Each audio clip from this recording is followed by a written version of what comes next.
a prestigious international financial institution such as the World Bank.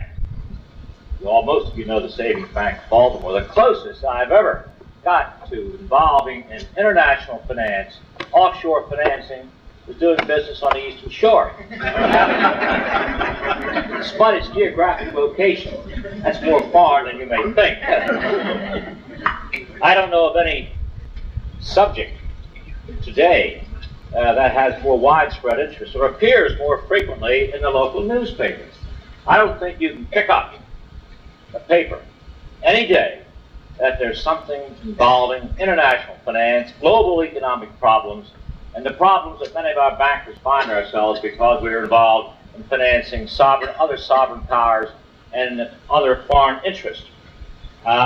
We're just delighted today, this evening, that we have someone here that can speak eloquently and thoughtfully, certainly based on experience, of some of those problems that confront the world today and what place we, maybe the United States, should play in it. Mr. Benjenk, our speaker this evening, will focus on global interdependence and third world growth. That's a pretty wordy subject to me. Mr. Benjenk said, "Be funny when you introduce me," and I just don't know how to be funny. I can't tell jokes, but I hope that Mr. Benjenk, on that topic, will be able to introduce some levity in that conversation. The emphasis will be on the interdependence of the world economy. You know, we're in the United States, we kind of think that the world turns around us, and that we can go ahead and conduct our business without thought of what's happening in the world. At least we thought that way up to 10 years ago. And also the importance of a healthy world economy to all countries. And the emphasis is on the word all, because that includes the United States, and the role that the third world can play in this interdependent global economy. Our speaker, Mr. Benjenk, who is the Vice President of the External Relations for the World Bank, has been with them since 1965, and subsequent to that, 63, and subsequent to that, he became the Chief of North Africa Division, and subsequently served as the Deputy Director of Middle East and North Africa Department, and he served as the Regional Vice President of the Department from 72 until his present employment. Mr. Benjenk is a Turkish national, and he came to the World Bank from the Organization of Economic Cooperation and Development, where he was Director of the Technical Assistance Program. And prior to that, he was with the British Broadcasting Corporation. He attended his undergraduate work and his graduate work in Istanbul, and he received his BS in economics from the prestigious school, the London School of Economics and Political Science at the University of London, and then one academic year spent at Oxford University. Interesting thing is that he also served in the Army, and he was lieutenant in the Turkish Brigade in Korea, which was then absorbed into the United States 25th Infantry at that time. And he was awarded the Merit of the Italian Republic in 1960, Cedars of Lebanon, and gee, I thought that was solely something in the United States, by the government of Lebanon in 1975. With that, I would like to introduce you, Mr. Benjenk.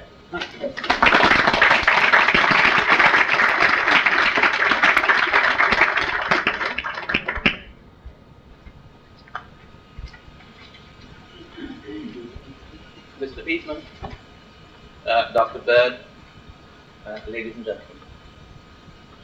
I'm very pleased indeed to be given this opportunity to address the Baltimore Council on Foreign Affairs, and I thank you warmly for being here in such large numbers. It is unusual to see so many people interested in the kind of arcane subject I have to offer this evening. It wasn't always so. For the first 20 years of the life of the World Bank, only one book was ever written about the institution. And that began with the words, "The World Bank is housed in a building which makes you positively anxious not to know what is happening inside. Perhaps things have changed a little, and we do appear in the news from time to time, as Mr. Beaton so kindly mentioned. I have taken as my topic today global interdependence and third world growth. And I intend to make three basic points this evening. First, that in this interdependent world in which we now live, global economic health is indivisible. That without a return to economic growth in the developing countries, the industrial countries cannot prosper either. Secondly, and conversely, that the third world needs economic recovery in the industrial world if its stalled development is to regain momentum. And thirdly, if the developing countries are to accelerate their growth and make headway in the alleviation of poverty, a careful, coordinated international effort will have to be mounted to enable them to do so. Let us look first at the state of the global economy. As you are all well aware, the world economy has for some 3 years now been in a poor state of health. The world had a recession, and a sharp one, after the dramatic oil price increases in 1973. But within 2 years, we had begun to pull out of that. But when the second oil price shock hit us in 1979, there was no quick recovery. The recession dragged on as industrialized countries tightened monetary controls to bring down inflation. And inflation rates have indeed been coming down in those countries. But more than 30 million people are left unemployed in the United States, in Europe, and in Japan. The developing countries had, in the 1960s and into the mid-1970s, been growing at rates higher than those in the industrialized world. Their growth being fueled by their export earnings, their bank borrowings, and their receipts of aid. But the second recession, beginning in 1979, took a heavy toll of them as growth in the industrial world slowed down. Stagnating export earnings, diminishing aid, coupled with soaring interest rates on their debt and on new borrowings, squeezed them mercilessly. The price of non-fuel commodities, which in many cases are their main export, fell to their lowest levels since the Second World War. And during the past 5 years, these countries, on average, suffered a cumulative loss of 20% in their terms of trade with the rest of the world. The net effect of falling export earnings and rising debt service payments was to bring development grinding to a halt in almost all the developing countries. The living standards of hundreds of millions of already very poor people have been falling and continue to fall. And last year, in 30 developing countries, per capita incomes, already at miserably low levels, dropped even further. Fortunately, the impact of the recession has not been uniform throughout the third world. Some of the most export-oriented middle-income countries, all of that, such as Thailand, South Korea, and the Philippines, managed to keep their exports going and avoided serious debt servicing problems. But some of the larger middle-income developing countries, some of the Latin American countries, have been hit by a liquidity crisis and have had to cut their investment programs quite drastically.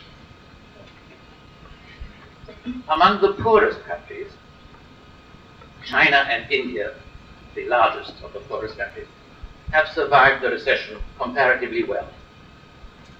They were less dependent on export earnings, were less burdened with costly commercial debt, and they were saving on expensive food imports by boosting agricultural productivity. They're still very poor countries, but they seem to be making it through the present crisis. But the low-income countries of Africa, and some like Bangladesh in South Asia, were hit very hard, heavily dependent on primary commodity exports, and with little access to commercial sources of funds, they've had to cut back severely on their domestic investment. There is a real possibility that in Africa, where population growth rates are too high in many countries, per capita incomes may be lower at the end of the 1980s than they were at the end of the 1960s. For all these developing countries, middle income and low income, the end of the global recession cannot come too soon. But the question is, will it be soon? Some signs of recovery have begun to appear, as you know, in the United States. And they may appear in parts of Europe before too long. In addition, interest rates have fallen well below their 1981 peak, and oil prices have eased, thus reducing some of the pressures. But it would be premature, very premature, to conclude at this stage that full recovery in the industrial countries is just down the road. In the developing countries, the recession is still deepening, and there is a real danger that this deepening recession could retard or maybe abort the rate of economic recovery in the industrialized world.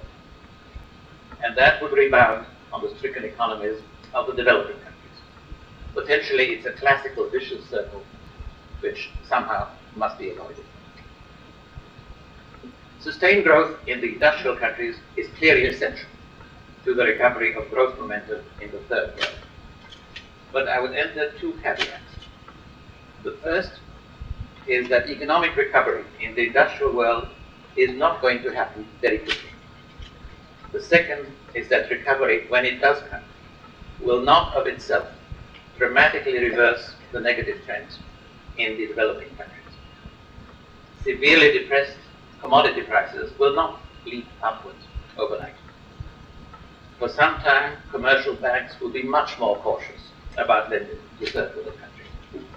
And we in the World Bank have seen in country after country the damage done by the heavy cutbacks in investment programs during this recession, leaving a legacy of adjustment problems that will not quickly be corrected. These adjustment problems have already proved formidable for many individual countries. Let me just take one African country as an example. In the Ivory Coast, investment expenditures have been reduced by 40% in real terms over the last 3 years. And the bulk of the present investment program is limited to the completion of ongoing projects, no new projects at all. Lower prices for coffee and cocoa have not only lowered export earnings for the Ivory Coast, but also reduced its creditworthiness vis-à-vis the commercial banks and its access, therefore, to private capital. So, in effect, the future has been sacrificed in favor of the present. And similar stories can be told of developing countries across the globe. Therefore, there may be just one positive thing that we can say about the present recession. It has brought home to us more clearly than ever the extent to which the economies of the developed and the developing countries are invisibly linked. The slowdown in the industrial countries' economic activities means that they buy less from the developing world. Meanwhile, developing countries are starved of export revenues and of capital to borrow.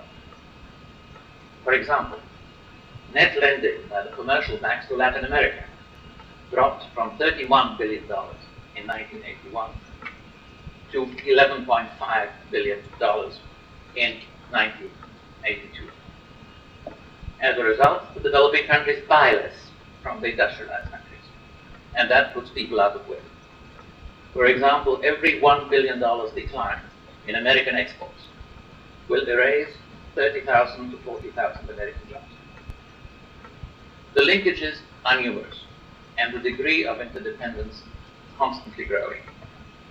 And that ought to convince us that a coordinating international effort is required to restore growth and development momentum in the developing world. Now, how do we go about this? Let us first look at international trade.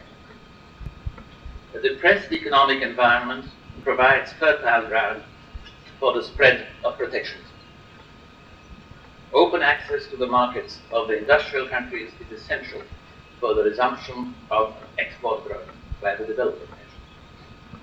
But if the hoped-for recovery in the industrialized countries is accompanied by continuing protectionism, the benefits of that recovery will be undermined. The steady rise in unemployment figures, coupled with the financial difficulties of enterprises that are no longer internationally competitive, have bolstered these protectionist pressures here in the United States as well as in Europe. Protectionism had not recently prevented the substantial growth in trade. Developing countries, in fact, increased the volume of their exports by about 5% a year between 1970 and 1980. But now there is a danger that the current protectionist pressures, unless thwarted, will result in a backing away in the future from more liberalized trade. And in fact, we are already hearing presidential candidates in this country talking in protectionist terms. This does not mean that only the industrial world must open its markets freely. So must the developing countries. Openness to foreign trade encourages efficiency, adaptability, and growth. And developing countries who restrict imports automatically disparage their own exports. In order to earn their keep, then, the developing countries need to be able to export. The second thing they need is access to capital. Before the recession took hold, the rapid expansion of trade had gone hand in hand with the steady expansion of international capital flows. While the volume of world trade was roughly tripling between the first few years of the 60s and the last years of the 70s, the net flows of capital to developing countries was also tripling, and in real terms at that.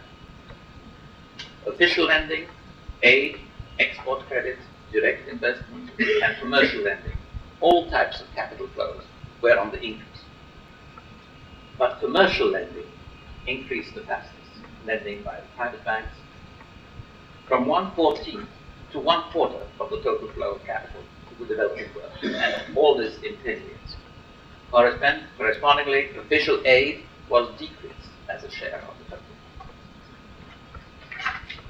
A few of the biggest borrowers, among them Mexico, Brazil, and Argentina, hard hit by soaring interest rates and slumping export earnings, have now run into severe debt servicing difficulties. Some of them have borrowed too much, and some of the lending was improved. But I'd like to assure you that this is essentially a liquidity problem, and not a solvency problem. These countries have developed substantial economic bases in the recent decades. Their potential for growth is considerable, and subject to sensible economic management of their economies, and provided they are helped through the liquidity crunch, they will come through. We can therefore say that there is no generalized third world debt crisis as such. It is a country-specific crisis, and is manageable if the recession in the West does not last too long, and if export earnings can start rising again.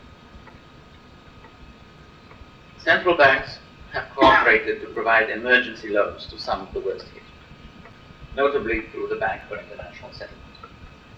More importantly, agreements have been reached under the aegis of the International Monetary Fund, helping to deal with payment problems and providing an opportunity for more orderly negotiation of debts.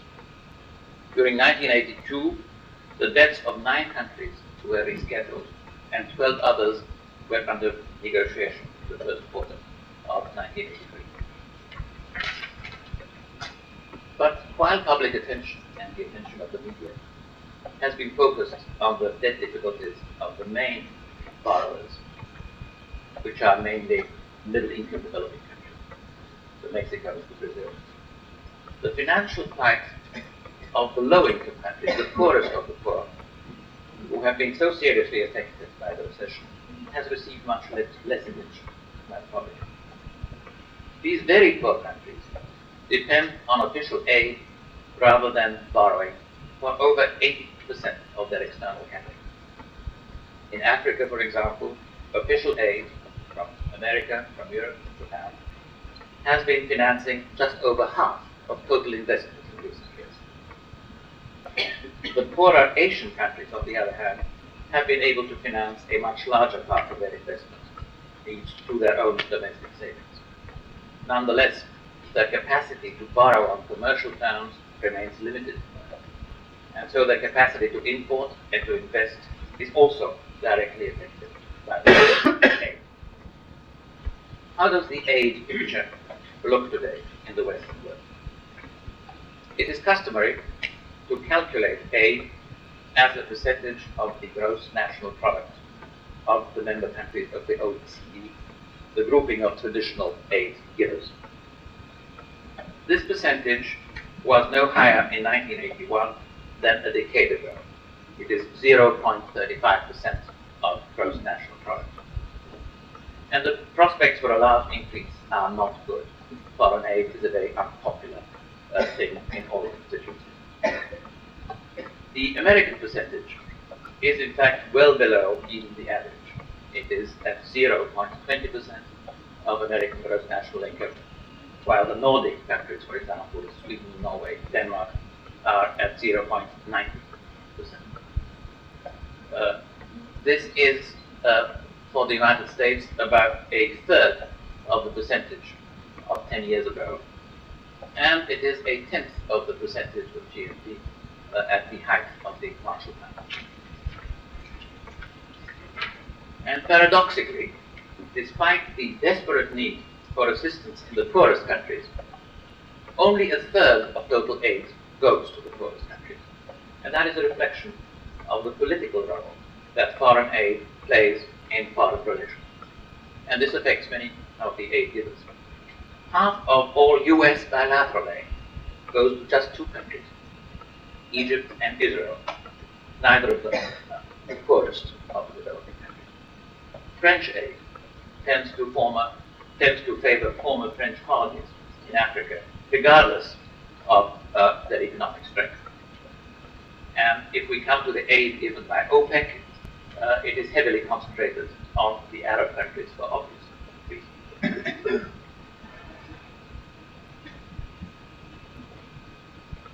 But this situation points out clearly to an expanding role for the other major source of external capital for development, the international financial institutions, including the IMF, the World Bank, and its affiliates. Let us start with the middle-income developing countries, which have been interviewed. It is clear that many of these countries have placed excessive reliance in recent years on commercial borrowing. And this has meant that they have borrowed short when they should have borrowed long. The borrowings have been largely unconditional, with no strings, and with no requirements as to management and use. And this was obviously the road to financial collapse and could not go on. But this does not mean that commercial banks should now pull out. On the contrary, they must stay in, restructure the debt, and judge how much they want to lend in new funds in particular countries, but on the basis of these countries' economic performance and not otherwise. Certainly, there should be no bailout of the commercial banks by public funds. Where does the World Bank come into all this? The World Bank has a proven 37-year record of success in the development area. This, together with its reputation for conservative financial management, has kept the credit standing of the World Bank in the capital markets very high indeed. The World Bank has never had a single loss on any loan in 37 years, and it never rescheduled its loans. Even in today's tight conditions, the markets are most receptive to new World Bank bond issues, which are rated AAA in Wall Street and everywhere else. We have borrowed this year alone $9.2 billion in the first 10 months of the current fiscal year. And before our fiscal year ends, we shall probably have borrowed an overall total of around $10.8 billion. And meanwhile, the World Bank will have approved loans of over $11 billion, rather close to the fiscal year. And our developing members' increasing needs will be calling for even greater growth in lending that has been seen in the last couple of years. When I speak of the World Bank, I speak of our loans to those 55 developing countries currently eligible for World Bank 15 to 20-year loans at a relatively hard interest rate, currently set at close to 11%. But 51 other member countries are those very low income countries whose need is essentially for concessional finance.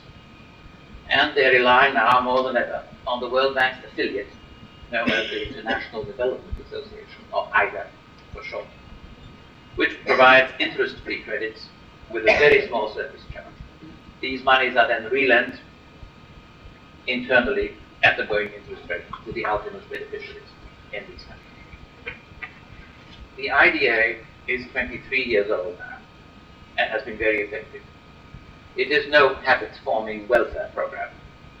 27 nations have in the past 20 years been graduated from borrowing from IDA and have become borrowers of the much harder World Bank. Some of them, of course, are also borrowing in the commercial markets. And a few of these previous IDA beneficiaries, for example, South Korea and Colombia among them, are now among the 33 donors to the resources of the IDA.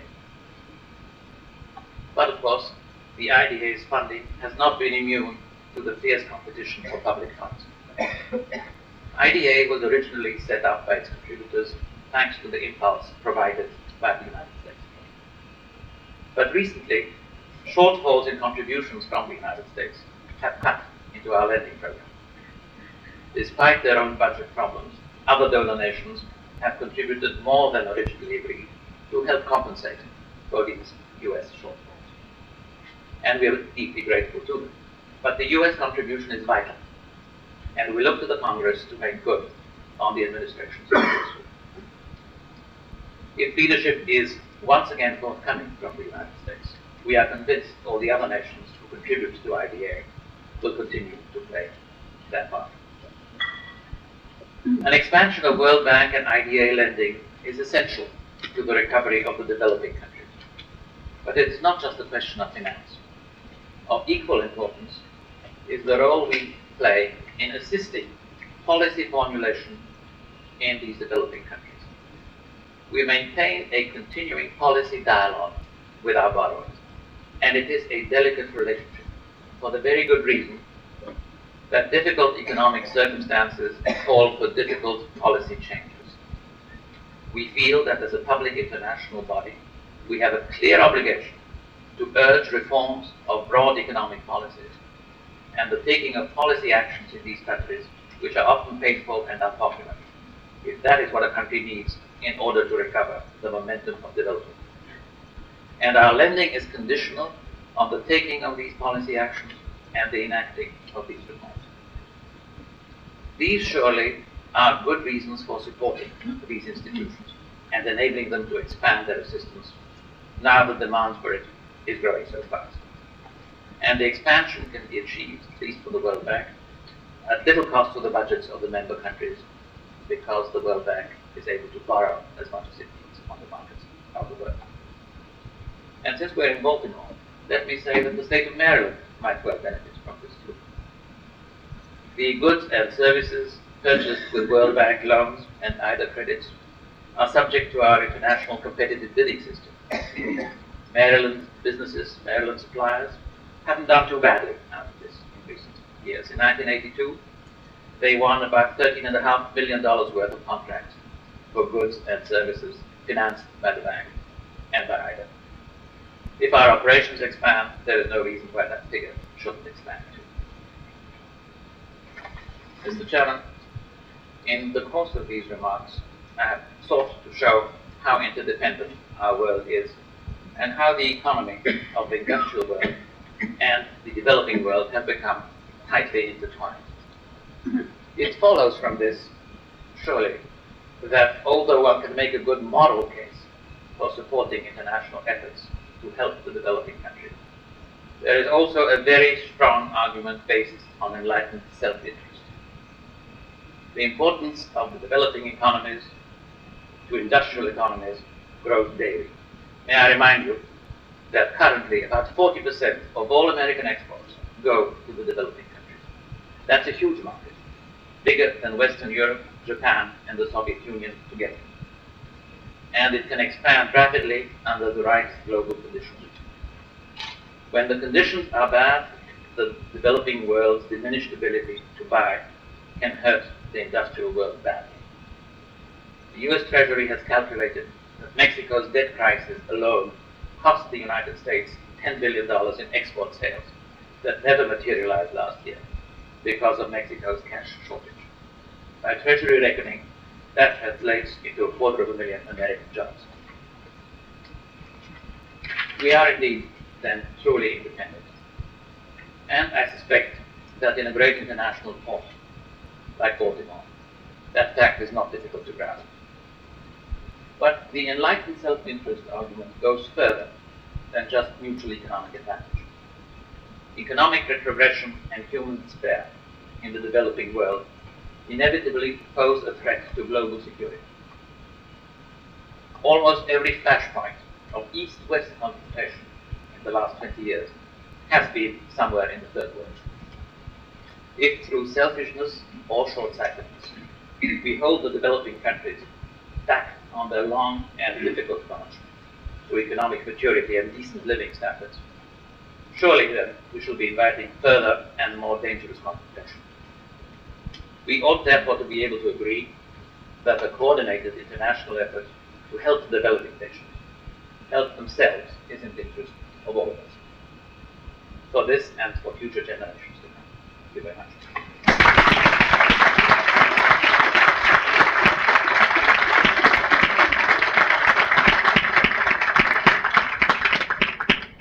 Mr. Benjenk has agreed to answer questions until approximately 5 minutes after 7.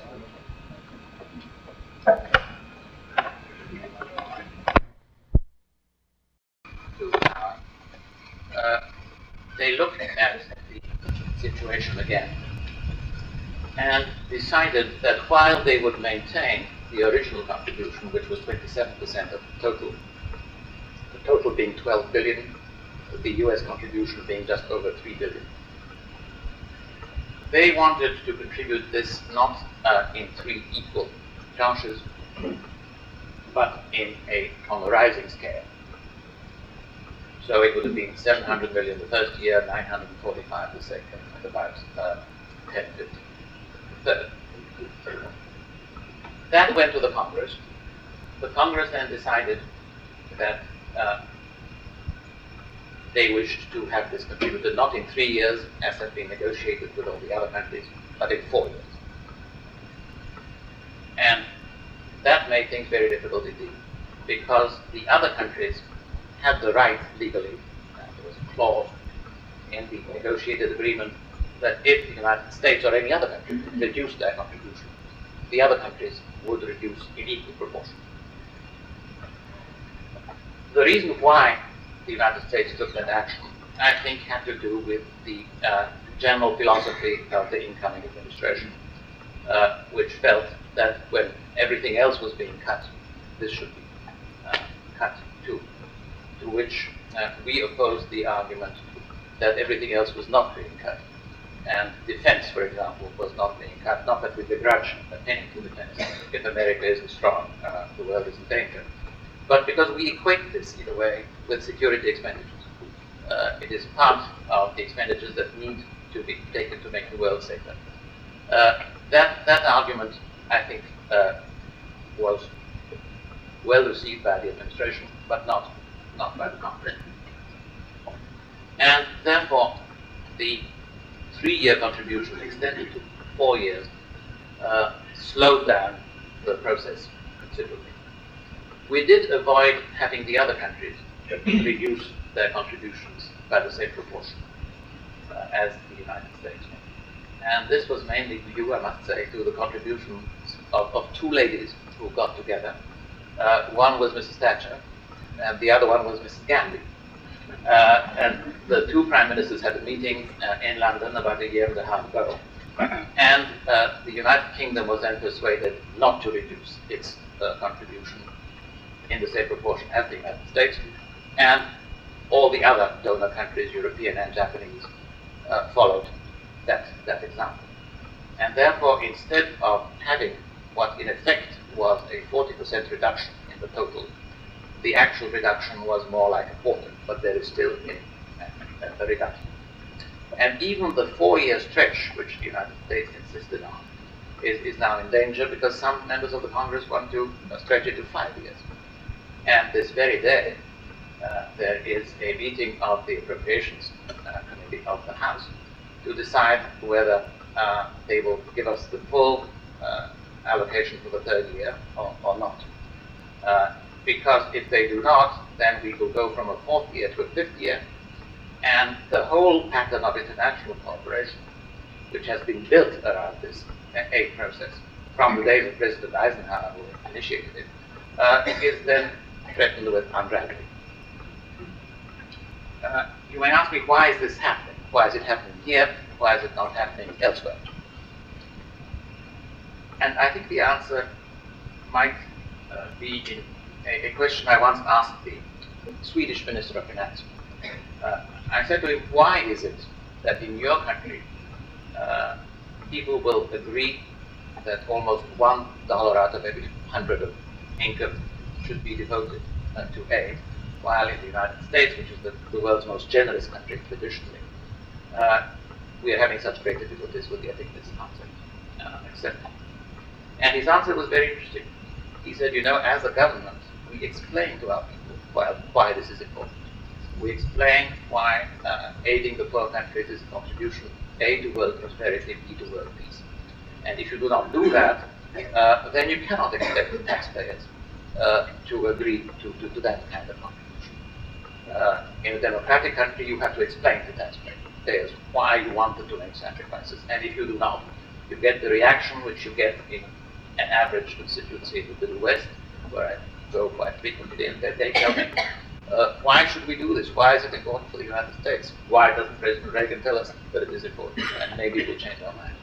So there is a question of explaining. In a democracy, you do not tax people without explaining, and I think this has not been done. Hence the reaction of the market. Considering the commercial banks at the moment, it's very encouraging, first, that you say that your record at the World Bank and IDA never suffered a default, and yet one reads continuously now that our commercial banks face this danger. Given that, given also your arguments on the necessity for continuing flow to support these countries, does it make any sense to distinguish amongst the ones for whom we have some hope of repayment and for those for whom we have no hope of repayment? I don't think that is the real problem. I think mainly the problem is that the conditions of lending have not matched the use of resources. If you borrow some money to build an irrigation project, well, that is a 10-15 year project. You do not borrow money for 3 years or 4 years to finance that kind of investment. It's completely illogical to do that. Even worse, if you borrow money from a commercial bank and you use it for consumption, that is obviously a road to financial bankruptcy. And therefore, what you have to do now, that many of these mistakes have been made, is to restructure the loans of these countries in such a way that they pay them back over a more sensible period than they were originally negotiated. The countries that borrowed knew they were making a mistake, but the bankers that lent also knew that they were doing a risky thing. And therefore, that has to be straightened out first. I am very much against any of the solutions which say that you have to globalize this debt, somehow get some public entity to take it over or guarantee it, whether the governments or the International Monetary Fund or the World Bank, so as to allow the commercial banks to go back and do the same thing. think a debt is a debt. A debt is a contract which people have signed, and debts have to be paid.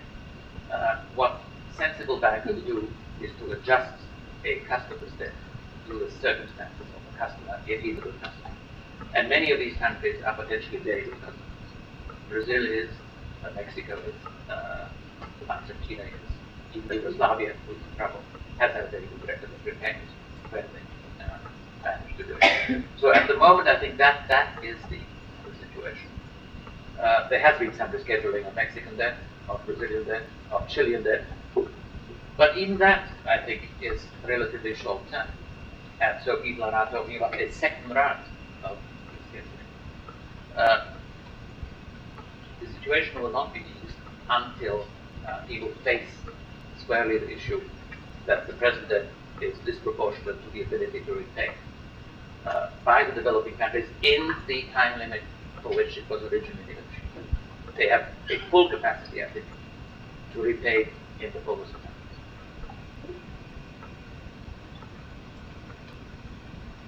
I would like to ask you the logic of helping the economies of developing countries so that their employment can go up when every time we help them, our jobless situation increases to the point where now we have 20 million people out of work. And the more we help foreign countries to increase their employment, the more we destroy the capability of giving jobs for Americans. Obviously, I believe that the contrary is the case. And I believe that the contrary is the case. That by helping these countries to develop their economies, you give jobs. It hasn't worked that way so far. Well, the crisis has been going now for 3 years. And if you wait it out, it will get worse rather than better. Because what we are seeing now is cancellations of orders, not only in the developing countries, but also the OPEC countries. Billions of orders for American equipment, and the same thing applies to European equipment, are now being received because these countries are in a bad state of the economy. When you say of a country that 40% of its exports go to the developing countries, this means that a large number of jobs are linked to the maintenance of the prosperity of the developing countries. 1 out of every 4 acres of American agriculture produces for the developing countries at the moment. And if you cut that link, the joblessness that you are complaining about now, rightly so, will get infinitely worse and not better. It is not the granting of aid which is limited that causes unemployment. What causes unemployment is the word recession.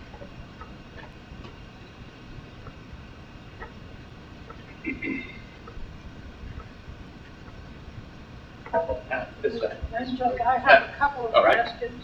I'm sorry. I'm quite aware of the difference between bilateral aid and the kind of aid that is given by the World Bank. And I would like to know how the aid given by World Bank financial resources relates to things such as the UNDP, the other aid-giving sections of the United Nations. That's my first question.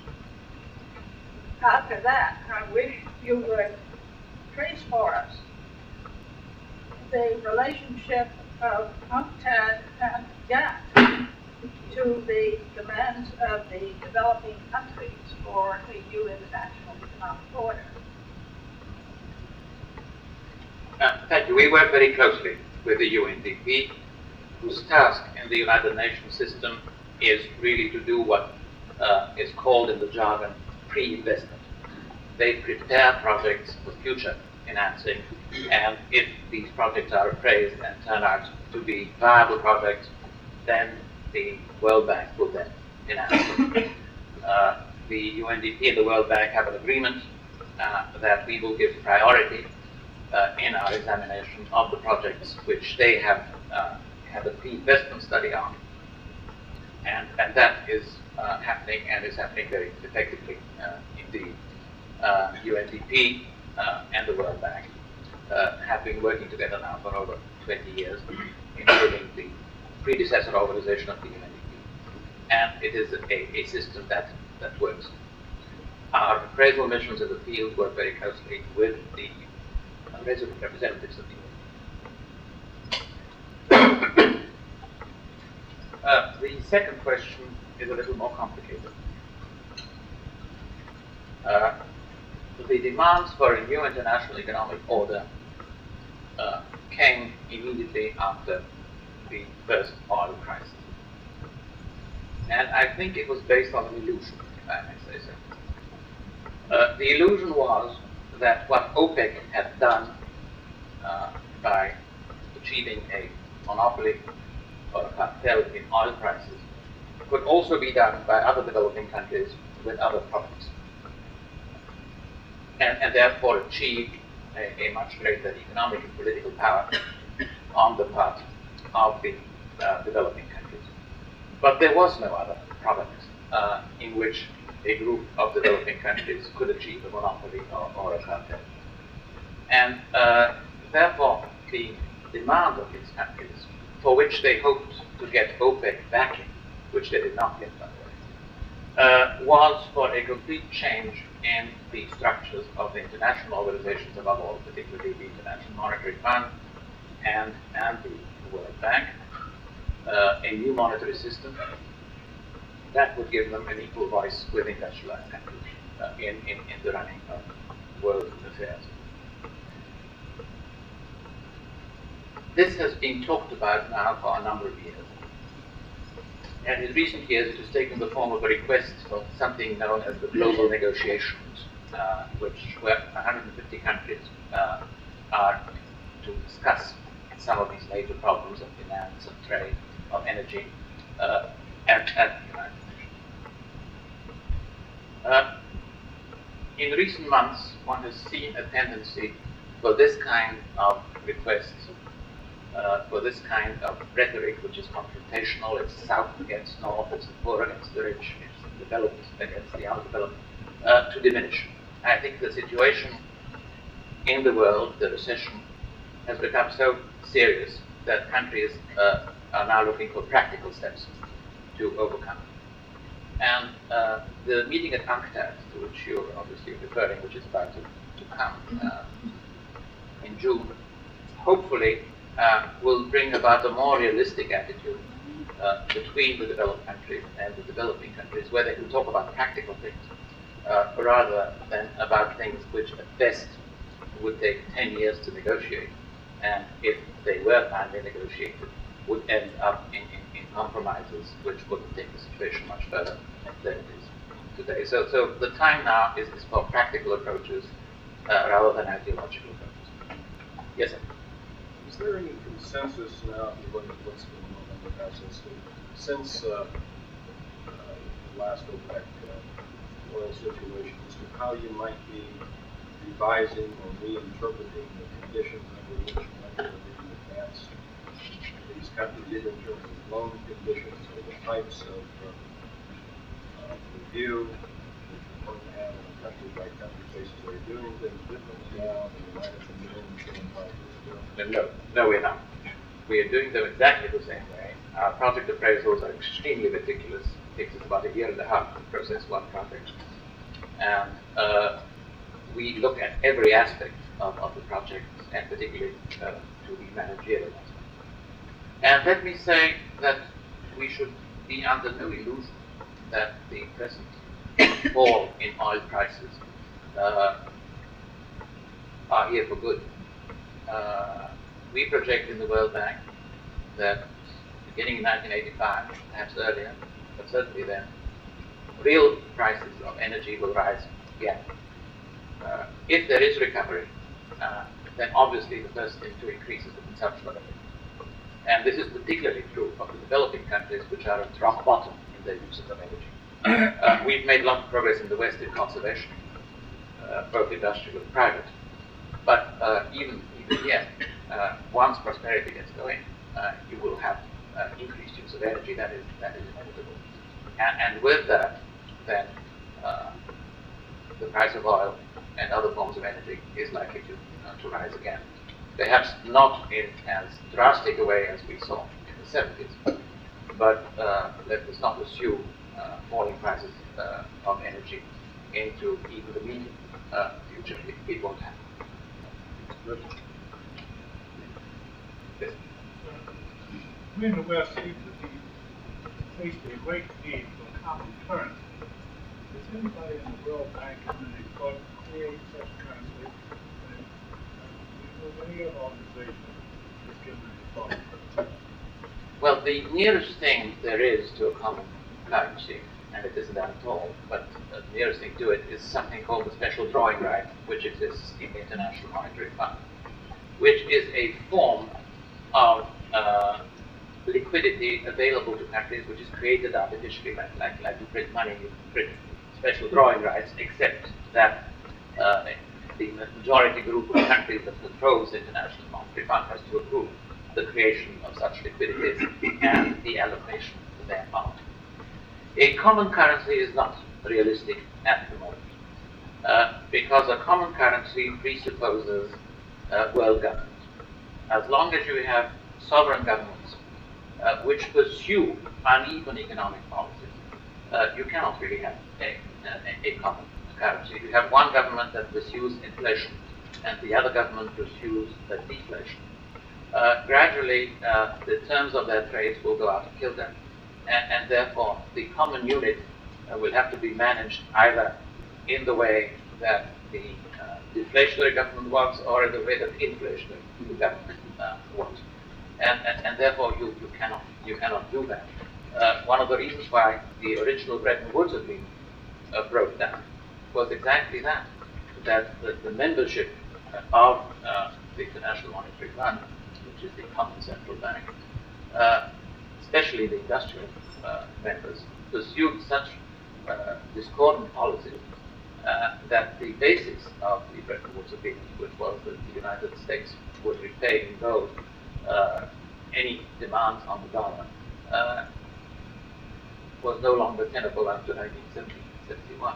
And the same thing is happening now. The President of France has made a speech last week in which he said, let us have a new monetary conference to discuss this kind of issue.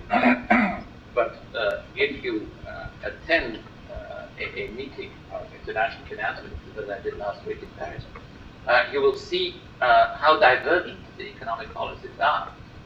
Here you have US, Germany, Japan feeling one way, and the other side you have France, Italy, some of the Scandinavian countries feeling a completely different way.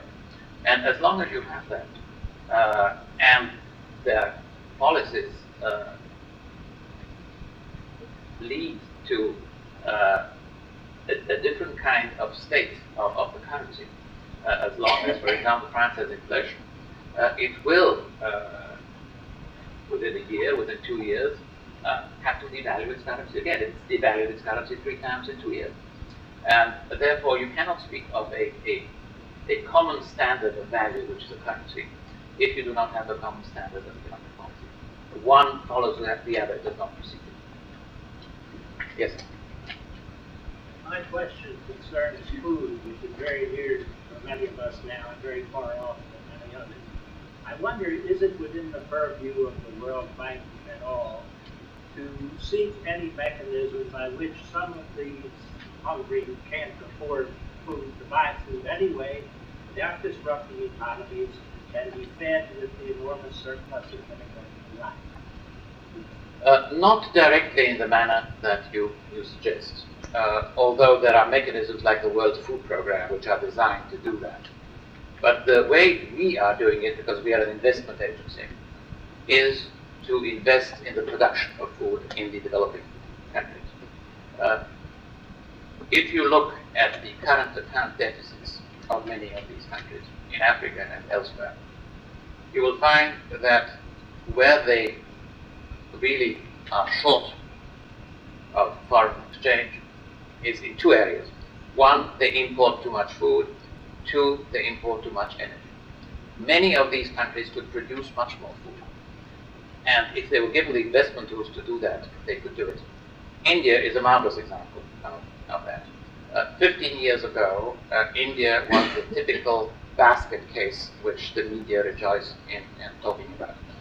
It was short of food, it was on the verge of famine year after year. It had to import large quantities of food which it could not afford to pay for. And then, about 15 years ago, they made a political decision that agriculture was going to be the highest priority in their country. They started with new extension services, they started with new credit systems. Above all, they started building storage areas for grain, new irrigation. We helped them considerably with large amounts of investment money to build irrigation systems. And lo and behold, now 15 years later, India is self-sufficient in food grain. And they have 150 million more people to feed, on which they haven't. But they do. And in spite of that, they are self-sufficient where they were not self-sufficient 15 years ago. This was a deliberate policy decision which they took, aided by their foreign friends and the international agencies such as ours. And it worked. And Pakistan has done almost as well in food production. And therefore we encourage all the developing countries to produce more food to the extent that technically it is possible for them to produce more food.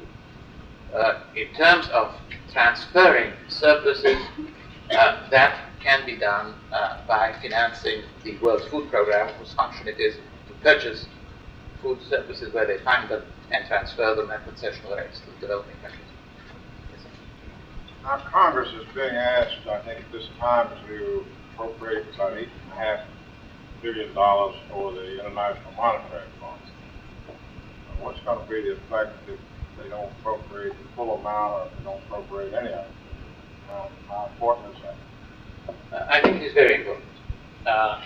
And we couldn't hear his question. The question was, how important is it for the Congress to approve the appropriations of $8.5 billion for the International Monetary Fund?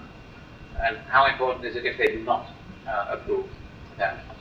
I would say, although I speak for the World Bank, that I consider the first priority in terms of world finance at the moment to be the International Monetary Fund and the approval by the Congress of what the administration has requested of the Congress, and which, of course, all other governments have requested from their legislatures.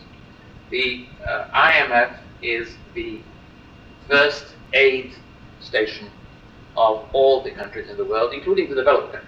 It is not so long ago that the United Kingdom and Italy were at the door of the International Monetary Fund, and they were helped considerably by the IMF.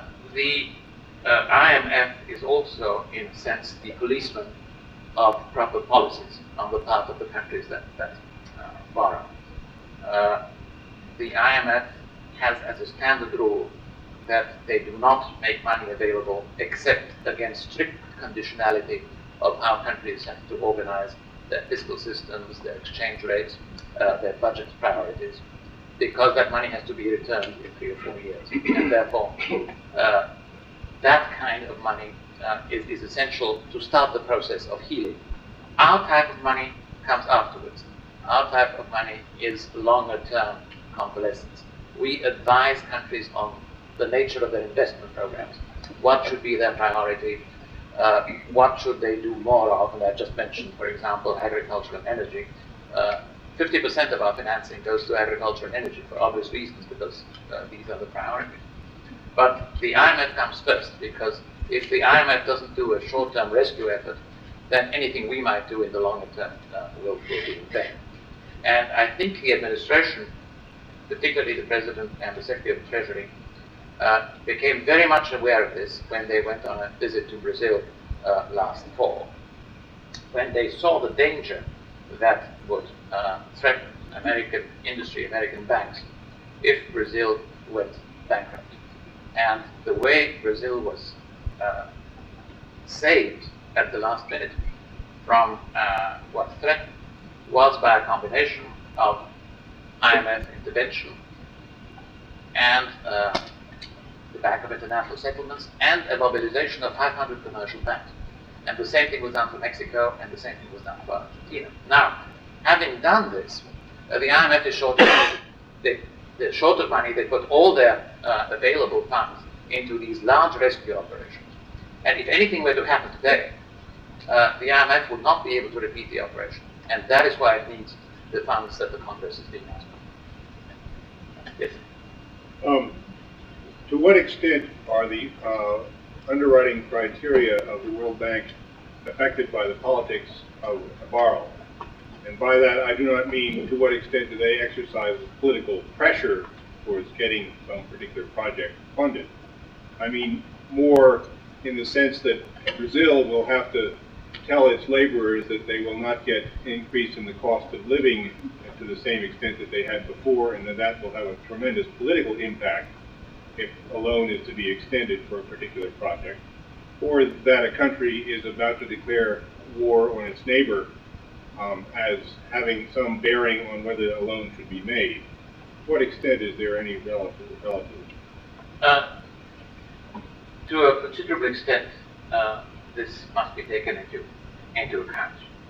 If a country is fighting a war, obviously its resource allocation is lopsided. And before we lend to a country, we have to assure ourselves, and that is in our statute, that that country is creditworthy. In other words, is capable of repaying the loan. A country which allocates much of its resources to something extraneous like a war, obviously would not be considered by us as a potentially creditworthy customer. You raise the question, though, as to whether the bank is allowed to make political judgments. The answer in the legal terms is no. We have to make our judgments on economic criteria. But sometimes the political nonsenses are such that it is quite easy to decide that economic criteria are well applied in the decision not to make a loan. I remember, let's take a non-controversial case because it's such a long time ago, but 10 or 11 years ago, Portugal was fighting a war in its colonies. And the United Nations came to us and said, we have a unanimous decision, almost unanimous, of the General Assembly of the United Nations, that we will not lend to Portugal because it is fighting a colonial war. And we ask you to do the same thing. And we said to them, Baltimore Council drafted a very nice legal letter saying we can't do that. It's against our constitution. We do not make decisions for political reasons. But we then looked at Portugal's budget and what the allocation was for economic development, which was the equivalent of 1, and what the allocation was for war, and which was the equivalent of 100. And therefore we said that that kind of a country is not a potential borrower for the World Bank. And having said no to the United Nations, we made our decision on our own. Then you have obvious cases. I mean, Uganda under Idi Amin. Of the World Bank cannot say we do not like Mr. Idi Amin because we are an international body. But the likelihood of any sensible economic decisions being made in a country headed by that kind of a regime is extremely remote. And therefore we did not lend to Uganda. We have one principle which comes closer to being ideological or controversial, although we do not think it's political. We do not lend to countries which expropriate foreign belongings or enterprises without adequate compensation. We've had that principle from the beginning. If a country nationalizes foreign goods, well and good, but they have to pay the appropriate compensation. Prompt and adequate compensation is the ruling. And if they do not do that, we will withhold. So it's not an easy answer to give you. It's not a yes or no. It comes sometimes closer to yes than to no. I apologize